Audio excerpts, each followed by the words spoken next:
வலிப்பு நோயை தடுக்கும் வாழைப்பழம். தினமும் வாழைப்பழம் சாப்பிட்டால் இளமையும் அழகும் அதிகரிக்கும். இது மட்டும் இல்லாமல் வலிப்பு நோயிலிருந்து விடுபடலாம். இதில் பொட்டாசியம் இரத்தத்தை ஆரோக்கியமாக்கும் என்பதுடன் இரத்த உறைதலை தடுக்கிறது. இதனால் அன்றாடம் காலை மாலை இரவு என 3 வேளைகளும் வாழைப்பழம் சாப்பிட்டு வந்தால் வலிப்பு நோயில் தடுக்கலாம். ஏனெனில் இரத்தம் உறைவதால் வலிப்பு நோய் ஏற்படும் சாத்தியங்கள் அதிகமாக உள்ளது. வாழைப்பழத்தில் உள்ள பொட்டாசியம் சத்து இரத்த உறைவதை தடுக்கும். இது சீரான இரத்த ஓட்டத்துக்கும் உதவி மூளைக்கு செல்லும் இரத்த பாதிப்படைவதை தடுக்கும்.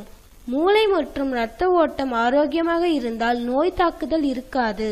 பொதுவாக இரத்தத்தில் உள்ள குறைபாட்டை நீக்குவதில் பொட்டாசியத்துக்கு அதிக பங்குள்ளது.